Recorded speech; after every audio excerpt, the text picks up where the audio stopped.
Teresa de Benguela. Ai, meu Deus, mas por que falam tanto dessa mulher? É Teresa de Benguela pra cá, é Teresa de Benguela pra lá, é racismo pra todo lado, agora tudo é racismo, é um mimimi danado. Eu, quando estudei, eu nunca ouvi falar dessa Teresa de Benguela.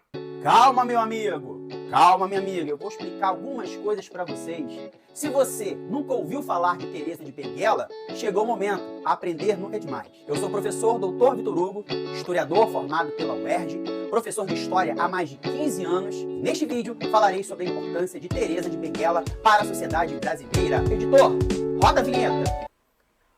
Ah, eu não tenho vinheta, eu não tenho nem editor, sou eu mesmo que faço tudo sozinho. Ok, vamos lá. Mas antes de falar sobre Teresa de Benguela, é importante frisar a respeito da história afro-indígena no Brasil, que por muito tempo foi esquecida, abafada e que foram necessárias várias leis para forçar, isso mesmo, forçar uma nova escrita da história. Porque como historiador, e os meus demais colegas historiadores vão afirmar, a história, ela se escreve com as demandas do presente. Mas o que isso quer dizer, Vitor? Eu não tô entendendo nada. Os problemas que nós enfrentamos hoje têm causas históricas. E muitos dos problemas que não percebíamos são direcionados historicamente até nós. Dessa forma, não podemos esquecer que a história afro-indígena brasileira já era objeto de lei na Constituição Federal de 1988, a Constituição Cidadã, que acaba de uma vez por todas com a ditadura, embora não acabasse com seus defensores, que estabelece em seu artigo 215 o fomento para manifestações culturais africanas no Brasil e indígenas. Mas o texto não ia muito longe, não se aprofundou. Porém, o texto já previa leis específicas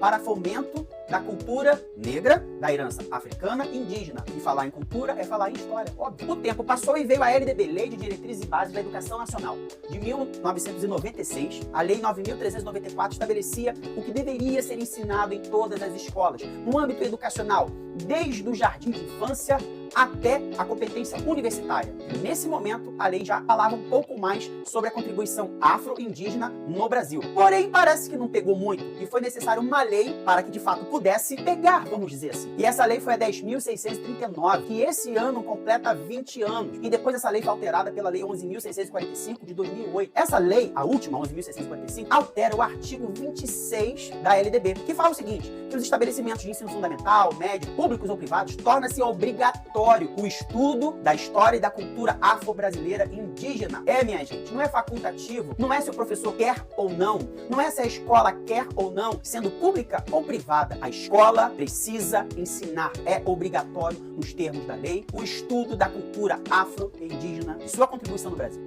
Ah, então eu tô entendendo.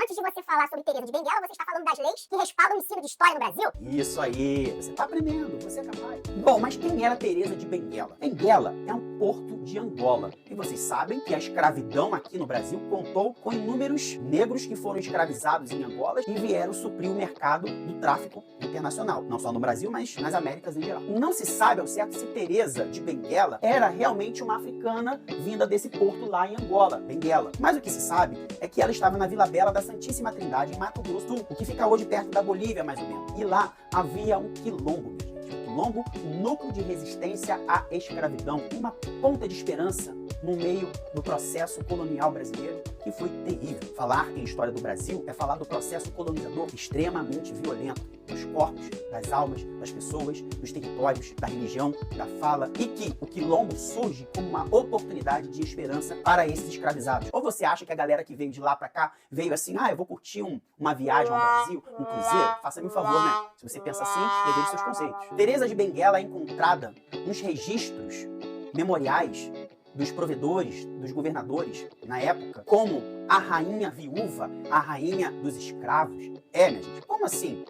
Próximo à Vila Bela da Santíssima Trindade, lá em Mato Grosso, havia o quilombo do Quariterê, e registros afirmam que desde a década de 1730 já havia esse quilombo, e que ele era chefiado por um ex-escravo, ou melhor, escravizado, fugido, óbvio, chamado Piolho. Esse acaba sendo um líder naquela comunidade. O tempo passa, Teresa de Benguela, que já estava lá, não se sabe ao certo como que ela parou lá, mas existem documentos históricos que afirmam sua presença lá. O quilombo do Quariterê era chefiado por Piolho, que acaba morrendo. Quem assume é a sua esposa, a viúva, que é chamada a Rainha Viúva, por até algumas autoridades coloniais em seus escritos, que são hoje fonte de estudo para a história do Mato Grosso, para a história dos quilombos, da escravidão e do Brasil. Teresa de Benguela, assumindo agora, de fato, a liderança do Quilombo, abrigava não somente negros, mas indígenas. Foram achados, segundo os relatos, mais de 100 indivíduos morando lá, sendo 79 negros e 30 indígenas. O Quilombo do Quariterê, ou chamado Quilombo do Piolho, comandado pela Teresa de Benguela, era uma oportunidade de enfrentar a escravidão. Mas essa oportunidade requeria disciplina de quem lá estivesse, e por isso silêncio era fundamental.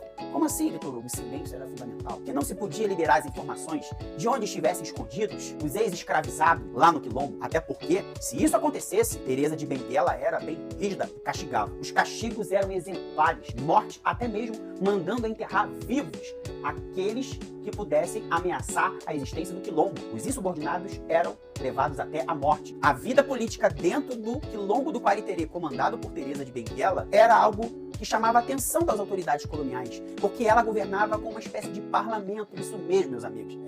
Não era um rei déspota. Pelo contrário, havia um senso de comunidade representada pelos que eles chamavam de parlamento. E isso é uma comunidade de pouco mais de 100 pessoas. Talvez por isso ela tenha ficado tanto tempo no poder no Quilombo do Quariterê, 20 anos.